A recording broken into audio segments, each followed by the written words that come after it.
ladies and gentlemen, and welcome back to Maximum Downforce, episode 13 of the 2021 Formula One World Championship. Today, we're going to be taking a look at the Dutch Grand Prix at Zandvoort held last weekend. And realistically, what a race it was. It wasn't the most exciting race in terms of on-track battling, or mainly it was one to do with strategy. But the fans, the Orange Army out in force for the first time in Holland. Joining me, as always, Harry Parkhouse and Jenny Lieberman. Jenny, the fans really were the highlight of that race. I think that is safe to say. Oh, 100%. From the second they went and the orange that descended over the track on the formation lap and lap one, I won't lie, I was a bit concerned for a second there that the drivers wouldn't actually be able to see anything, just like in Spa. But, they managed. But, yeah, the fans were awesome. Quite clearly one of the best atmospheres of a Grand Prix, I'd say.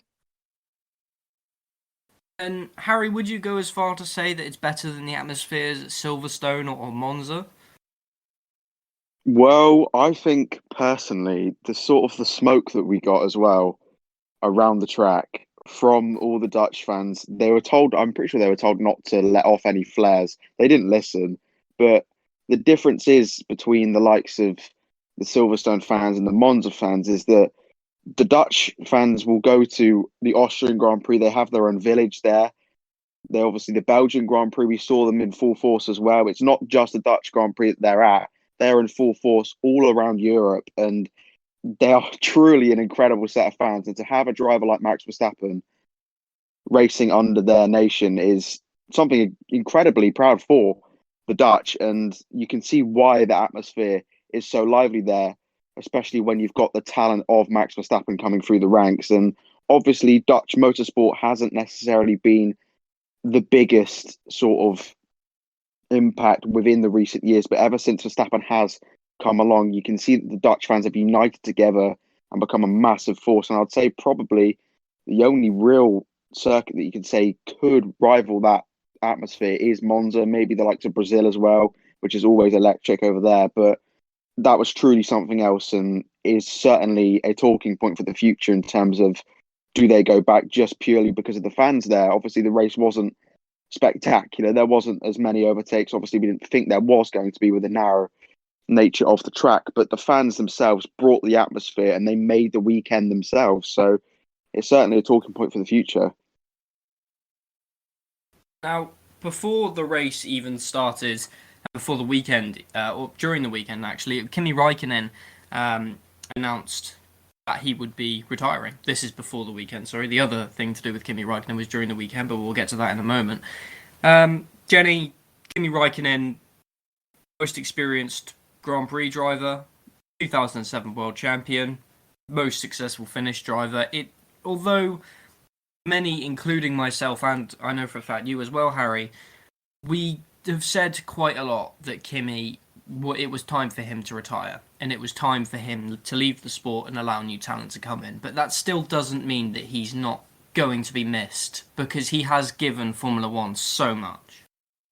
Oh, absolutely. I think the entire grid will miss Kimi. And I don't know about you guys, but if you watch back the interviews of other drivers over the weekend, they're all talking about how brilliant it was over the years, both in the earlier days and still today, people talking about the respect that he has on track. You could go wheel to wheel with him without any concerns. I think the grid will miss him. And I mean, we all know Kimi's personality over the years has shone through as well. And, I think he's a brilliant driver, but he is also this brilliant character off track. And I think it's been quite refreshing having someone who, not necessarily that all the other drivers are, but just isn't playing into the PR machine that Formula One has become, perhaps, over the years. And that's obviously added to the sport, but at the same time, it's kind of nice to see sort of the anomaly of someone who just doesn't really want to answer questions and doesn't feel the need to talk about his life away from the track. And yeah, he's a brilliant driver. What he's achieved over the years is amazing, but we all know that the last few years, it's a hobby for him, and he's been racing because he enjoys it. And he has that level of status where he's still good enough that he wanted to race and he could, and he did. And Alfa Romeo have given him that chance to see off his career as he saw fit. And I think I don't think anyone's surprised by the announcement, and it does very much feel like it's time to say goodbye to Kimi. But I'm sure we'll see him around the paddock still. Harry, give me your most memorable moment from Kimi Raikkonen. The one that comes to mind about Kimi Raikkonen was when he was still at Lotus, and in the interviews, I believe someone asked him, "Do you still have that hunger for the second world title?"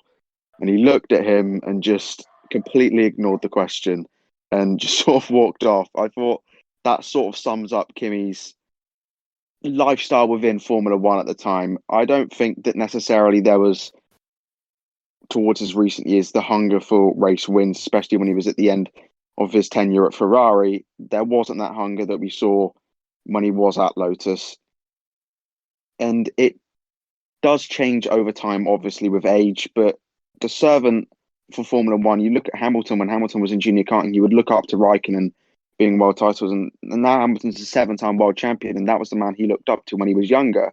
So you look at the impact that Kimi Raikkonen, even though he won't necessarily say it or admit it, the impact that he's had on some of the younger drivers within our sport at the moment is truly incredible, and you can understand why a lot of the drivers around the paddock will miss him. And I'm a massive Sebastian Vettel fan, and you can tell that Vettel's going to miss Kimi. He missed him as a teammate when he was in Ferrari because of just the silence and the natural teammate instinct that Raikkonen had, never to sort of go and battle Sebastian, always to sort of be the teammate aspect of him, not necessarily a second driver, but always be on par with Vettel. And they had a brilliant friendship. So I think that Raikkonen is 100% going to be missed within the paddock. But I don't necessarily think this will be the end of Raikkonen within F1. I think that we will see him back. We'll see him at races, obviously. And I think we'll see him maybe within that role, obviously, with the Alfa Romeo team that he said he was going to take over when he joined a couple of years ago. So it's not going to be the end of Raikkonen within Formula One as a whole. But as a driver, the most Grand Prix starts of all, he's certainly been an incredible, loyal servant for the sport, and one everyone should look up to, really. And Jenny, I'll take yours as well. Favorite Kimi Raikkonen moment? I don't know if I can pin down just one. In all honesty, as I said, I've just found it quite refreshing just having someone who can be quite blunt in terms of his answers and is very clear and straightforward about what he thinks about any given situation. I've genuinely just found him to be such a refreshing character over the last few years. And obviously, the entertainment. If I had to pick one moment, I do think I've watched the replays of his mechanical failure at Monza and his little trek over to his boat to watch the end of the race a few times too many. And that always cracks a smile. So I'll go with that one. I think a lot of people who watch this show or know me in person will know that I have two earliest memories of Formula One, one of which was Jenson Button's first win. I only have a very slight memory of that, but the second was the 2007 Chinese Grand Prix. Obviously, Lewis Hamilton heading off the track and losing his rookie world championship. It was Kimi Raikkonen who won that race, and because of that, that put him back in contention for the world title. So I think that's probably the one I'd have to say. But I think we can all agree that Kimi's radio moments as well have been particularly interesting. Certain words spoken, but I think we don't need to go over those because the fans and the people listening will know what we're talking about. But moving back to the race, it was Max Verstappen who took his home Grand Prix win. And Harry, realistically, this is Verstappen's fifth home win of the season because he's won Monaco, he's won Spa, he's won both races in Austria, and now he's won Zandvoort. So whilst Hamilton won his home Grand Prix, Verstappen appears to have a bit more of a tally collecting up. Yeah, obviously it helps with the links that Verstappen has, but when those fans are always behind him, it's going to give him that extra boost. I know when I believe Sebastian Vettel was in a press conference with Verstappen and he was asked, "Can you hear the fans on the last lap cheering him?" And Verstappen said no, but Vettel corrected him and said, "You've got to say yes, always say yes to the fans." But when you're in that car, you're probably not focused on the fans. They won't give you that massive extra boost. But when you're off the track and you see them before the race supporting you, chanting out for Super Max, it's obviously going to give you that confidence, I guess, to go in a race, and that confidence to, when you start, especially on the grid, with the fans cheering you, waiting you on, and every single time they come through, you can see the orange smoke coming through. It really must help Verstappen, and obviously Lewis, he's got fans behind him, but he's got nowhere near the fan base that Verstappen has.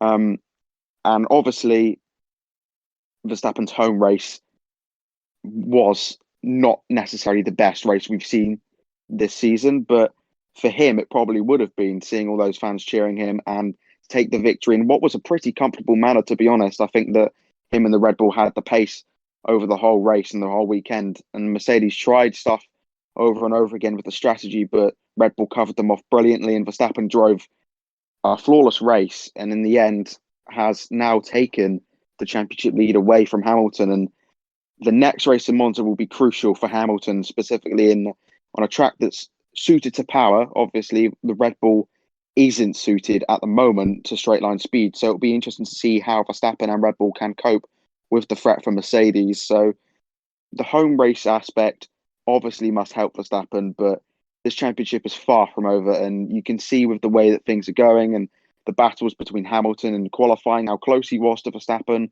in the race, it's going to boil down to hopefully what we will believe will be the last race, because it will be a very interesting championship to see. And of course, now we've got next year with new regulations, new drivers coming in at top. It will be vital for Verstappen to hopefully get a championship before we go into new regulations. And if Hamilton does get that 8th championship, it will be a worry for the rest of the drivers as well, especially with the lineup that Mercedes will flaunt next year. But Verstappen has the edge currently, I believe, psychologically as well. And the car for Red Bull at the moment is better than Mercedes. The tracks coming up might suit the Merc a bit more than it has recently, but hopefully we'll get more of an interesting race at Monza than it was at Zandvoort in terms of on-track action and battling. But the fans, as well as Monza, I guess, I don't know if that will be beaten at Zandvoort, because that was truly incredible, and the home race aspect will definitely tie into Verstappen and kick him on, hopefully. And Jenny, Harry just mentioned there that the Mercedes will be, or might be, the better car coming up in the next few races. Arguably, we can't actually predict that now, because who would have thought that Red Bull would be faster in France, faster in all of the circuits that we thought that Mercedes would triumph at? We didn't think Verstappen would win in Imola. So it's a bit of a roulette table now, who you place your money on, because we just do not know, and that is fantastic to see this year. Oh, 100%. I think you just said it yourself. It is fantastic to see, because there's so much more to it this year than just who's got the faster car. It's everything that's going on in and around. It's the personal, it's the mind games, it's the strategy, it's whose supporting driver can get closer to help that strategy on any given day. I think over the season we've seen both Perez and Bottas at moments show absolute brilliance themselves, but equally neither of them has had any solid answer for the pace that we're seeing from Lewis and Max this year. They've absolutely run away with it. And I think, yeah, one of the things to keep in mind is who's going to have that additional support on any given race day. And I mean, it can be anything down to just Perez's misfortune of sending it into the barriers ahead of the race, or Bottas cheekily trying to grab a fastest lap, which I think we will talk about a bit later. There's a lot more going on behind the scenes this year. I think now that all 4 of these drivers have their futures secured, perhaps that will play into some stability for the end of the season. But yeah, I don't think it's as easy as it used to be to predict whether Red Bull or Mercedes is going to be on top. Whether that has to do with the home crowd element that we've seen for Max over the last few races, I'm not so sure. Max has actually come out and said himself that, if the home crowd is giving you extra time, then you're doing something wrong. On any given day, your home crowd shouldn't be helping you go faster. You should just be fast, which is such a Max thing to say at the end of the day. And it's plays into that one of the key differences between him and Lewis in the way that they talk about their fans and the way that they're approaching this season mentally. I think it's a fantastic season, and I'm really excited to see where it goes from here. And hopefully, as you say, we'll have a championship that goes down to the wire. It was, as we've mentioned, Max Verstappen who won the Dutch Grand Prix, with Lewis Hamilton and Valtteri Bottas making it a all-Mercedes podium other than Red Bull on the top step. Pierre Gasly finished 4th, and we'll get to him later because me and Harry have a bit of an argument to make here, while Charles Leclerc finished 5th with Fernando Alonso in 6th. Carlos Sainz finished 7th for Ferrari, while Sergio Perez recovered from the pit lane to finish 8th. Esteban Ocon finished 9th, and Lando Norris took a sole point for McLaren in 10th. Guys, like you just mentioned there, Jenny, Mercedes had a bit of infighting, I think it's safe to say. And I want your opinion, both of your opinions on this, because this is just one of those subjects where, especially now we know what is going to happen with their futures, and we'll come to that straight afterwards. Bottas was a bit cheeky there because he was specifically told over the radio, don't go for fastest lap. And then Purple Sector 1, Purple Sector 2, and James Vowles, the infamous Valtteri, it's James Vowles, came over the radio and specifically told him to abort the fastest lap attempt. I think, Harry, it's out of the bag now. Mercedes have done so much in the past to say that Valtteri has an equal chance to Lewis, and Valtteri will never be held back. This, the 2018 Russian Grand Prix, it's just them cementing in his final season he will be the number 2.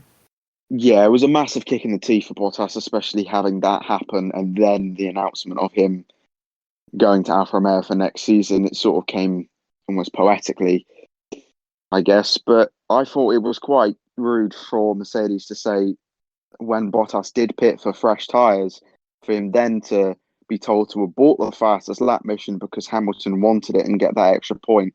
You can understand, obviously, Mercedes is thinking behind it to get Hamilton that extra point for the World Championship, because every point's going to count with how close it is at the moment at the top. But Bottas, if you are in Bottas's shoes, you would feel extremely hard done by being told that, especially in the circumstances that Bottas finds himself in with Mercedes now. I don't think that Bottas has left Mercedes with bad blood, and I don't think that he ever will, really, because of the opportunity that Mercedes have given him in the past. Obviously, he has 9 wins with the team. So you look at the past wins for Bottas, you look at the past pole positions, they gave him his chance. Will he necessarily be angry at the fact that they wouldn't have given him one fastest lap point in Zandvoort? I don't think so. I think the thing that's mainly on his mind now is just finishing off the season and getting to Alfa Romeo, hopefully getting the Constructors' Championship with him as well. But it was a bit cheeky, to be honest, from Mercedes, especially then Hamilton pitting afterwards to then just set the fastest lap, I believe, on the last lap of the race. So in the end, Mercedes got their wish. Bottas ended up finishing 3rd. He was a long way off the pace the whole weekend. That extra point, I guess, would have made a difference constructors-wise, but in the drivers, it was mainly down to Hamilton getting that point just to try and close in on Verstappen after losing points, obviously, from him winning. But it was, if I was Bottas in that situation, I would have done exactly the same thing. He obviously knew that he was leaving Mercedes and joining Alfa Romeo, so him being told then to abort his fastest lap on purpose for Lewis, being the epitome of a second driver, would have been rather annoying, and I would have just gone for the fastest lap anyway. And I'm glad that Bottas did it. I think that it showed sort of charisma and the fact that he was not willing to give up that fastest lap. And in the past, obviously, you mentioned Russia, he was willing to give up these positions for Lewis. And today he thought, you know what, no, I'm just going to go for it. I'm not going to be here next year. I might as well just go for that fastest lap point. And obviously he didn't get it in the end, but will it be too much? They obviously probably would have talked about in the debrief, but it won't have had too much an effect on the team morale. I think that Mercedes are just going to be focused on the best they can get out of the two cars, because obviously Bottas is beating Perez in sort of the second driver championship, if you will. So that's what Mercedes are really focused on with Valtteri at the moment, getting those consistent podiums and getting those consistent points. So it would have been annoying for Bottas to hear, but in the end, the grand scheme of things, I don't think it would have been too much of an issue for Mercedes and for the Finnish driver. And I don't think you have too many complaints of it afterwards. Jenny, with this new emergence of infighting at Mercedes, or I don't want to call it infighting, but tension. Could you see this maybe bubbling over later into the season, where Bottas is asked to let Hamilton through, and Bottas does not, and then Max goes on to win the race? Could you see that happening? No, you know what? At this point, I can't see it happening. I don't think it is infighting. I think it was a bit of a cheeky moment from Bottas. I think he knew what he was doing, but equally, I think he had to do it, both for himself and to show people that he still has that drive. I think one of the things that the drivers talk about a lot of the time is that they're racers first and foremost. They're out on track, no matter what car they're in. They are out on track, wanting to win, wanting to do the best that they possibly can. Being in a second driver position must be really difficult for someone of this kind of racer's caliber, but being held back by your own team in preference of your own teammate, that must be a really, really difficult position for Bottas to have been in for these few years. And you know what? I really can't fault him for just trying to go for it. But at the end of the day, I think it's quite clear now that Bottas is out of the running for the championship this year. With the points haul that he got this weekend, he has now jumped up to third in the Drivers' Championship, but he is a long way off of Lewis and Max. Ultimately, that 1 point does mean more in the championship battle between Max and Lewis than it does in the fight that Valtteri's got with Perez and Norris as well for third place in the championship. I think it makes sense. It was an interesting one to see, and it was a nice reminder of this guy is still a racer at heart. He wants it still. He's still hungry for these points. And I don't doubt that next year, if Alfa Romeo can deliver a solid package, we'll see him fighting harder than we have for a while. But yeah, I think Bottas's position at Mercedes right now is quite clear, and I would be surprised if we saw any resistance or tension starting to bubble over, because ultimately he wants to do his best to deliver the team a world championship, a team championship at the end of this year before he moves on. It wouldn't do him any good to do otherwise. And speaking of Mercedes, I think, guys, it's safe to say perhaps the biggest revelation of the season is that Nico Rosberg confirmed that when he was at Williams, he actually used to go to the toilet in his car. Harry, with this, no, I'm obviously joking, don't worry. Bottas to Alfa Romeo, George Russell to Mercedes. We've seen it coming for quite a while now. Just give me your thoughts on it, because there's no questions asking what's going to happen. We know what's going to happen. Bottas will be the team leader at Alfa Romeo. George Russell will be Lewis Hamilton's understudy, and for all we know, could maybe even come in and challenge him. Yeah, it's massive news, and it's news that I think the majority of the F1 paddock saw coming for a long time. And it's the right decision as well, although obviously Bottas would have preferred to stay in that Mercedes team with the natural package of Mercedes that they can deliver is obviously going to be much better than Alfa Romeo. But George Russell is the main thing at the moment. He's the main talking point. He's the youngster. He's the young Brit coming up and performing week in, week out with Williams. Never been beaten in qualifying in that Williams. Although his teammates might not have been the quickest in qualifying, it still shows consistency and that constant speed that you need from a young driver. And he's got a couple seasons under his belt now within Formula One. And I think this was the perfect time for him to make that step up to Mercedes. And to be honest, I think looking at the grid as a whole for 2022, Mercedes have the strongest lineup. You've got the young, you've got the hungry George Russell coming through, and you've got a 7-time world champion Lewis Hamilton who's still performing week in, week out, pushing Max Verstappen for every single race. It's a full British lineup. It's incredibly exciting for Mercedes to see. And we saw, obviously, in Sakir with George Russell versus Valtteri Bottas. And George had, during the race, the upper hand on the fin. In qualifying, they were ridiculously close. For that being his first time in a Mercedes car, George Russell performed exceptionally. If he can get to grips with that Mercedes as quick as he did in Bahrain, then Hamilton might have a bit of a battle on his hands. And I've been seeing links to sort of, as you mentioned earlier with Rosberg, and sort of the dynamics that will sort of come up within the next year between Russell and Hamilton. If Russell fights Hamilton that hard, will it become the love-hate relationship that Rosberg and Hamilton had? or will they be more unified in those two? And I believe that Russell isn't necessarily the one to start a fight. He's not the one to start drama. I believe that looking up to the likes of Lewis Hamilton, he's never going to do that. And although he had a spat with Bottas and Imola, I don't think Russell is the type to start that sort of drama. And I think that lineup is scary. We know Mercedes have the money. We know that they are focusing on 2022. And I do believe that they are probably favourites going into next year, especially with their driver lineup. And moving on to, I guess, Bottas's move, I think that's a perfect move for Bottas as well. You said he's going to be the leader of the team. He's the experienced head within the team. We don't know his teammate yet. There's been links to everyone like De Vries, Albon, and now I'm seeing even Guan Yu Zhou's definitely within the running as well. He will be the experienced head. He will be the quote-unquote number one driver at the start of the season. And we're not expecting Alfa Romeo to push for podiums, race wins next season, but I think the majority of the grid are expecting them to push on from the package and the sort of dull year that they've had this year. And Bottas, he's not exactly an old driver. He doesn't have sort of the 41 years of age that Kimi Raikkonen has. And he's still got that fight, as Jenny said, and he's still got that determination to win points and to get high up within the standings. And that move for Alfa Romeo is perfect for him. And George Russell in the Mercedes, it's a match made in heaven, really.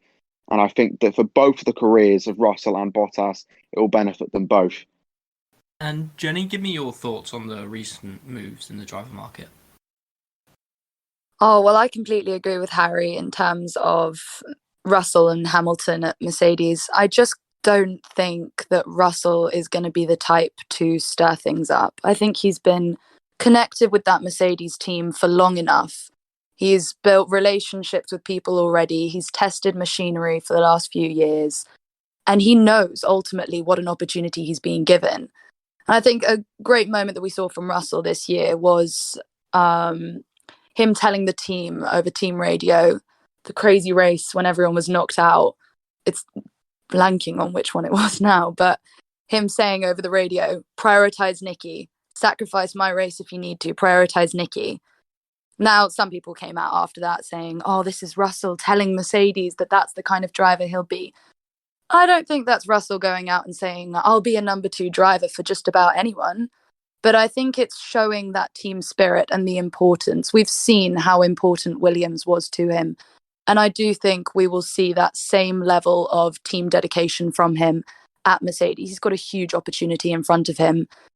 And I think he's smart enough to know that it would be a waste to start any tension. Everyone saw how difficult it was in the Rosberg-Hamilton years and what that tension ultimately did for the team. And they've all come out and spoken about how important this new dynamic, or not new anymore, but the dynamic between Bottas and Hamilton, their relationship with Toto, how much that spurred the team forward and helped them work to their best. I think Russell would be a fool to come in and start messing with that. But that's not to say I don't think he's not going to come in and challenge. He's fast. We've seen it. He pulled that Williams in a qualifying up to P2. That's not something we can just dismiss and throw to the side. If he can do that with a Williams at this point, he'll have another year of racing under his belt since the Sakir debut. I think it's going to be a solid year. I'm just hoping it doesn't become a Hamilton-Alonso at McLaren situation, or a Rosberg-Hamilton, as we all know, at Mercedes.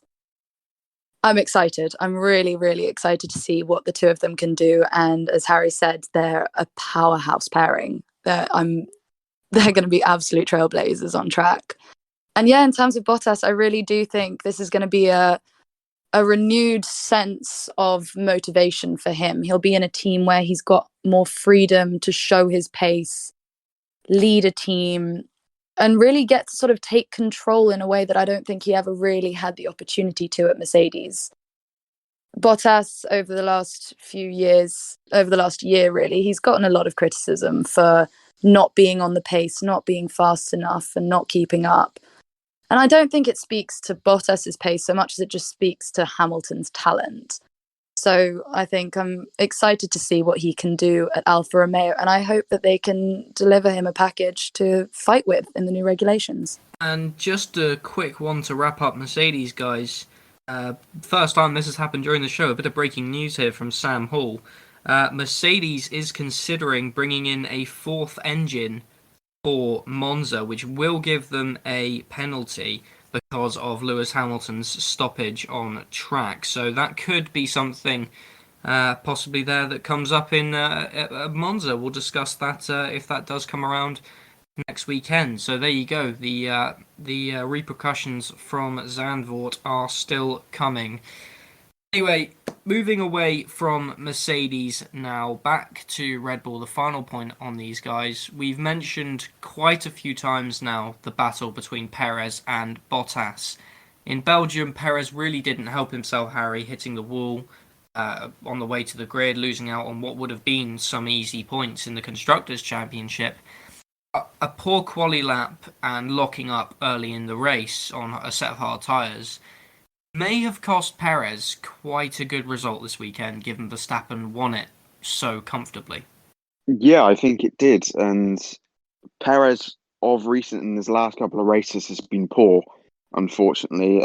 As much as I love Sergio Perez and want him to succeed in that second Red Bull seat, he hasn't lived up to sort of the expectations and the hype that he had at the start of the season as well at the moment. But whether that's just a poor consecutive couple of weekends and he'll improve in Monza, which I hope he does, is yet to be known. But as you mentioned before, it's silly errors at the moment for Perez. It's not necessarily a lack of pace, because we saw in the race when he did have those tyres that he didn't destroy on, he was making light work of the other cars and he was on the pace. I'm not sure with his times relative compared to Verstappen. Obviously, they were on different strategies. So it was interesting to see him come through the pack.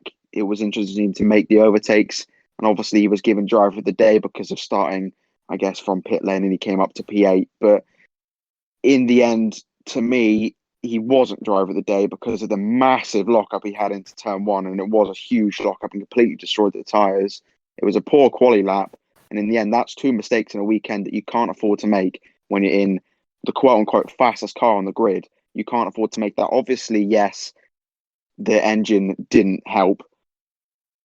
Him starting from pit lane, it didn't help, but that was the sort of sacrifice that Red Bull were willing to take with him in order to make sure that car is stable for the rest of the season. And I guess that he did put on the most overtaking and was the spectacle of the Dutch Grand Prix, minus Verstappen and the fans. But driver of the day vote as well. I know, Will, that you feel quite heavily on this subject as well. I don't believe that he was my driver of the day. I think it was him, Verstappen and Hamilton as the top three in the votes, which was a bit, well, suspicious to me. Verstappen and Hamilton, maybe you could see, but I don't know about Perez. He did put on the overtaking show, but he has that contract for next year. That's the main thing that Perez would be looking at, that he's still going to be a Red Bull driver for next year, although with the likes of Helmut Marko, you never know what will happen. You'll probably see Gasly back in the Red Bull after Monza. But you know that when results start to dip in that second Red Bull seat, it's a scary thing. We've seen it obviously with Gasly and Albon, and towards the end of Ricciardo's tenure at Red Bull, it starts to get worrying, especially when Verstappen picks up the pace and is winning, and is dominating, and is leading the championship in a Red Bull. It becomes scary for that second driver, and Perez does need to find some form in Monza, because if he makes another stupid mistake that he did in Belgium, that he has done in Zandvoort, then he could be within trouble. And the Constructors' Championship is slowly slipping away, and they are losing more points to Mercedes each race weekend, which is not what Red Bull want. And it will sort of, at the end of the season, these sort of mistakes, if it is close in the Constructors, that will come back to haunt Red Bull, unfortunately. Now, Jenny, Harry just said there about my belief and his belief on driver of the day. And I did want to bring this in later, but it's quite a good segue, so thank you for that, Harry. Me and Harry believe that Pierre Gasly was almost cheated out of driver of the day because we didn't see him during the race. We saw Perez making so many overtakes to get back through the field after his early mistake. And don't get me wrong, that was a fantastic drive. But in an AlphaTauri, in a car which essentially this season has been Gasly versus Alpine, that is the fight that they're having there. To get fourth place so comfortably and to not be challenged throughout the entire thing, in my opinion, he should have had driver of the day. Does that make sense? Makes perfect sense to me. I thought it was a really impressive weekend from Gasly. He qualified P4 and he held on to it through the entire race with two Ferraris behind him the entire time as well. I mean, I think you both touched on it there. Part of why I believe Perez got driver of the day is just because we saw all of the overtakes. It wasn't a track for overtaking, but Perez was making overtakes. Now, you could argue the reason he was is because he was so out of position at the start. But as you both mentioned, that lockup at the start, that was his race over. I think he put in a great recovery drive after that, as good as he could. But yeah, ultimately, I think the action that we saw was deceptive in terms of who was actually performing on track and who was really doing what. I've seen a few things now about sort of just bias broadcasting a little bit. And you can totally understand it. It's Max Verstappen's home race. Max Verstappen races for Red Bull. Red Bull's going to get more screen time, especially when their second driver is the one who's arguably going through the most action on track. But that does give the fans just a bit of a skewed picture, especially if you're not really watching the timing sheets, maybe, because, yeah, as you said, Pierre Gasly put in a really good weekend for AlphaTauri. The qualifying was electric. P4, I think that's equaling his best qualifying position, and then holding it on during the race with the Ferraris of Carlos Sainz and Charles Leclerc and Fernando Alonso snapping at their heels as well. Yeah, I think I can agree with you both that Gasly was ever so slightly cheated out of that one.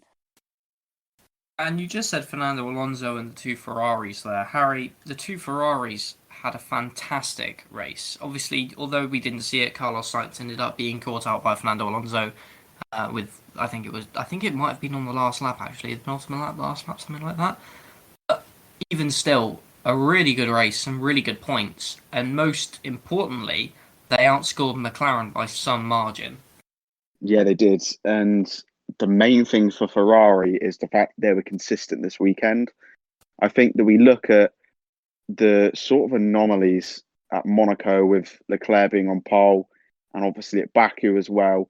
Yes, Leclerc put in a stonking lap and was up there in quali pace, but in the race pace, that Ferrari was certainly not the best car on the grid. And it was roughly around fourth, fifth fastest, not in terms of car, but just driver on the track with Leclerc. So this weekend, both drivers have been up there. Of course, we saw Sainz's mistake that he had, and obviously, I believe it was FP3. It's just before qualifying, and Ferrari did a great job to get that car back out on track. But that one little error was the only thing we really saw that wasn't superb from Ferrari this weekend. And we know how much the Ferrari does love at the moment, not necessarily power tracks. They love the aero tracks, the Monacos, and obviously the Zandvoorts. And I guess going back to Pierre Gasly, that shows his credit in the fact that he kept that Ferrari behind him and some distance behind him as well, considering how quick those Ferrari are around these sort of tracks, showing that Leclerc as well, pole position twice this season, couldn't get near Pierre Gasly. Why, in my opinion, does deserve driver of the day, completely destroyed the best of the rest, really, award at the moment. And McLaren, going on to them, they didn't have the best of weekends. Ricciardo has not been on the pace necessarily this weekend in terms of race pace. In quali, he did okay to get into Q3, but race pace, he dropped off and end up, I believe, behind Norris. So again, it's a bit of a kick in the teeth for Ricciardo after starting ahead of Norris again after Norris's sort of unlucky qualifying with the Williams both going off in Latifi and Russell and causing red flags. I believe Norris probably would have got into Q3 if not for the Williams going off. But Norris did have a decent recovery drive, I believe, to get, was it P9, I think, or P10? P10, yeah. Ocon in P9. So 10th and 11th for McLaren is not ideal. Both obviously a lap behind the leader, when Ferrari getting 5th and 7th could have been 6th if it wasn't for Alonso's, I believe it was his last lap overtake on his compatriot. But Ferrari's weekend was massive, and that's huge for the constructors. Obviously, finishing further up will give you more money to spend for next year. And Ferrari, with the lineup that they have, going to a home Grand Prix as well this weekend, it will certainly be one to watch out for. If McLaren, we know how quick they are at power tracks, McLaren, and Norris will be a threat. That battle between Ferrari and McLaren will rage on to the end of the season. And Leclerc and Sainz versus Norris and the helping hands of Ricciardo as well. It's certainly a fantastic battle to watch. And at Monza, it'll be even better, to be honest, with the overtaking manoeuvres that can be made there. And I'm sure there'll be a lot of drama to continue with Ferrari and McLaren throughout the season. And on the other side of this battle, Jenny, Alpine scored a double points finish. But the thing I want to highlight is almost a bit of a comedic element through this race. Is Esteban Ocon early in the Grand Prix stated that Fernando Alonso was too slow and asked the team to either make him speed up or to let him through. And subsequently, Fernando Alonso then decided to pull, I think it was 6 seconds out on him in the next few laps. So realistically, a bit of how to describe it. A bit of words being said between the Alpine drivers, but nothing that's going to hurt the team in the long run. No, exactly. I think you've said it there yourself. It's nothing that's going to hurt them in the long run. I think this is where we start to question team orders and whether or not sometimes drivers are trying to get the easy way around their teammates. I mean, I think we heard Fernando Alonso's response to the engineers coming back and saying that Esteban thought he was faster was, well, I was just looking after my tyres. I can go faster if you want me to. And I think that's where the 6-7 second gap he pulled came from. I think it was a little bit of almost cheeky response from Alonso there, but no, I think we've seen a great relationship between the two Alpine drivers. I think both of them on the grid right now have something to prove. Alonso obviously is doing an excellent job showing exactly why it is he's back on the grid. And Esteban is one of the younger guns who's trying to prove that he can have a name for himself. He's obviously got that win under his belt, but now he needs to step up and show that there's more to him than just winning a fluke race. We saw some really close racing between the two of them at the start. And I do think they actually bumped into turn 1. Fernando came out afterwards and said that, you know, he bumped with a few people in the first few turns and he was lucky not to come away with a puncture. I don't think there's any malicious intent behind any of it there. I think it's just, you know, it's motivated teammates who just want to battle it out on track. And yeah, maybe Esteban saw a little opportunity to get a helping hand from the team there, but we all know Alonso, he's a tough competitor and he's not going to give way if he doesn't have to. So just a reminder of who Alonso is, really. I think it's just racing at the end of the day, realistically. It's just that racing attitude both of them have. And one driver who unfortunately wasn't racing this weekend, Kimi Raikkonen, we've already mentioned him announcing his retirement, but sadly, halfway through the weekend, I think it was on Saturday morning, he tested positive for COVID-19. And of all the people, Robert Kubica stepped in. Callum Ilott, unfortunately, was at the Nürburgring at the time, so he wasn't available. Kubica, Harry, unfortunately had a bit of a quiet weekend, obviously. It was his first time in a Formula 1 car since Abu Dhabi 2019.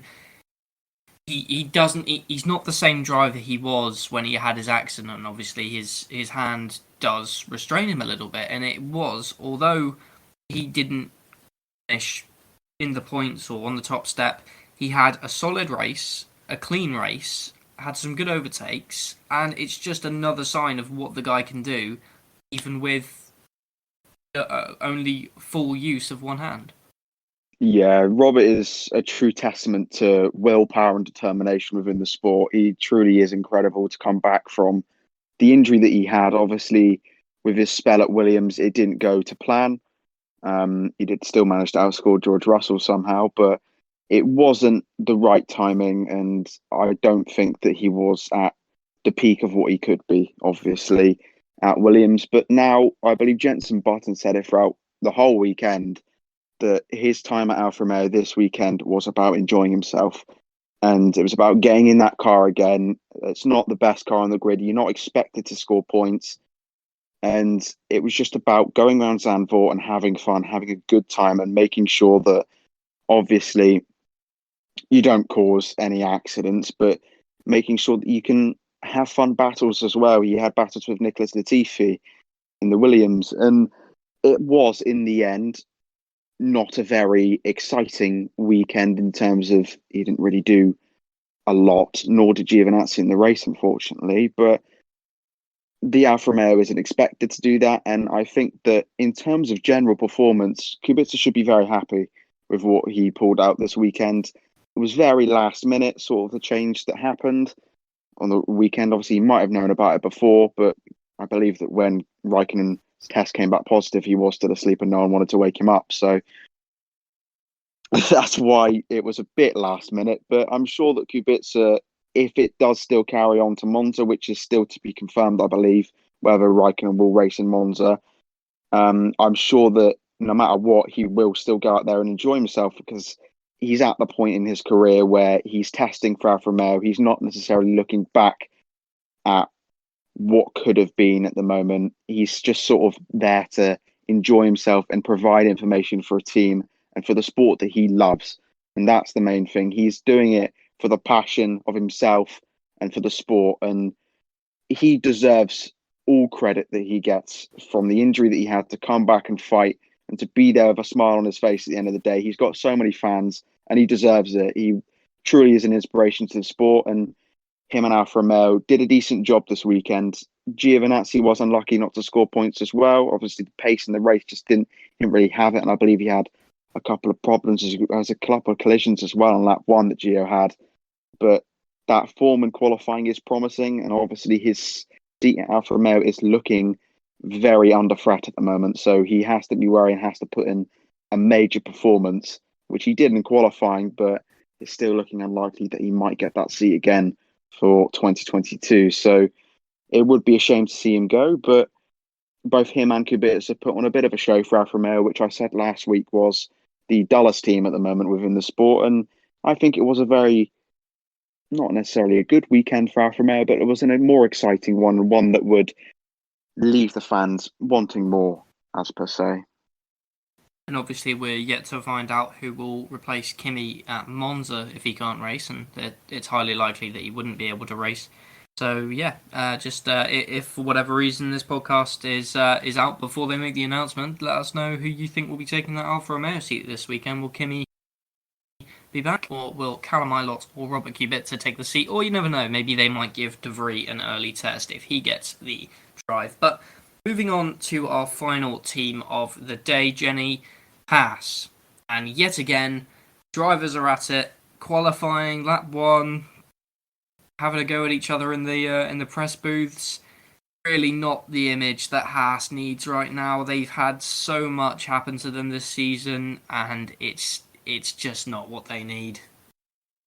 Yeah, no, it's really not. It's not looking great for Haas. I mean, it's disappointing it's been disappointing over the years to watch Haas's potential just completely slip away. They came in as this new exciting team, an American outfit on the grid, and I'm not so sure if we're going with American so much as Russian these days. You know, maybe we'll be seeing the Uralkali team next year. Wait and see. But no, I mean, I'm not overly impressed by the comments coming out of Haas. I mean, Nikita Mazepin straight up in a press conference just saying he's effed off at Mick Schumacher. Yeah, I understand that Haas have their qualifying understanding where one weekend one car gets to go out first and the next the other. I don't know about you two, but I've heard Mick Schumacher's team radio during that quali out lap where he's apparently Mazepin likes to take a slightly slower out lap. So Mick asked his engineers, can I overtake him? And he was told yes. He was told by the team, yes. He didn't know that the team hadn't relayed that message to Mazepin, which then goes to question what's going on the pit wall. And obviously, as we saw, this whole mess ended up then impeding Seb Vettel's flying lap, which saw him out of Q1 even, sorry. And I think that's where it starts to become a bit of a problem, because it's not just internal, it's then actually having an impact on other drivers from other teams on the grid in the moments where it matters most. It seems a little bit like squabbling and unnecessary for Formula One drivers. But that's the situation we find ourselves in. I'm hoping it doesn't escalate any more than this. We've already seen a few questionable moves on track against each other and against others. And yeah, I think they really need to start sitting down and drilling into these issues as a team and as a collective group of people. People were already questioning back in the day Roman Grosjean and Kevin Magnussen's antics off track. But I would assume now that they'd prefer Grosjean and Magnussen to what's going on right now. They're going into new regulations and they need to have their heads screwed on. It was always going to be a challenge bringing in two rookies just before new regulations and at the end of the era like this. But I don't quite think anyone expected it to reach these levels. Realistically, I think just the end point on this is Haas need to sort out their drivers immediately before they cause some trouble either off the track or on it. We've seen most recently in the Formula One game Breaking Point, we could see a bit of a repeat of that. But the final point that I want both of your opinions on is to round it off as a whole. Zandvoort was an interesting race. We had really good fans, an okay race. It wasn't the best. I've seen a lot of people, and people within Downforce as well, saying that we shouldn't return to Zandvoort because we've had this Max Mania. It's been it's done. Like Formula One has made their money from it, but I think we should wait until the regulations next season because the cars are too wide, they're too long, they can't follow, and it's unfortunate. I think, although I understand where people are coming from, that Formula One is only in the Netherlands because of Max Verstappen. We should just wait, Harry. Wait for next year and just see what happens then. Don't judge a circuit until it comes off of the calendar after next year. Yeah, completely agreed with that. We know about practically any street circuit bar Baku at the moment with these cars. It's not ideal. Monaco, obviously, we've seen over the past years, it hasn't been a good race at all.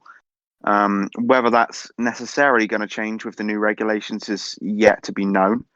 And obviously, Zandvoort, though, is a bit of a different spectacle compared to Monaco because it does have banked curbs and there is still places to overtake. A lot easier to overtake than the likes of Monaco anyway. So I think that you can't, after the weekend that we have had, after Verstappen fans out in full force, and it wasn't necessarily a terrible, terrible race. You can't say that it was the worst race we've seen in F1 because it wasn't. It was a good spectacle to watch, and there was overtaking happening. We saw Alonso making moves, we saw Perez making moves. It wasn't like there was no overtakes for the entire race. It wasn't a good race, but we still have to give it hope and we still have to give it chance, especially for next year, like you said, with the regulations. The main problem that the drivers find at the moment is just the DRS trains that they get stuck in. I watched Vettel throughout practically the entire race in his gaps. After pitting, he got stuck behind Mazepin, and then once he finally managed to clear Mazepin, he got stuck behind Latifi, then he got stuck behind Kubica. It was about 5 laps minimum each, maybe even 10, that he was just stuck behind slower cars because the Aston Martin and the cars in the midfield just don't have the natural pace to overtake like a Red Bull would through the pack or a Mercedes. So it is hard to see the likes of those cars struggle in a DRS train, but I do think next year it will be a much more interesting race and a much better spectacle overall.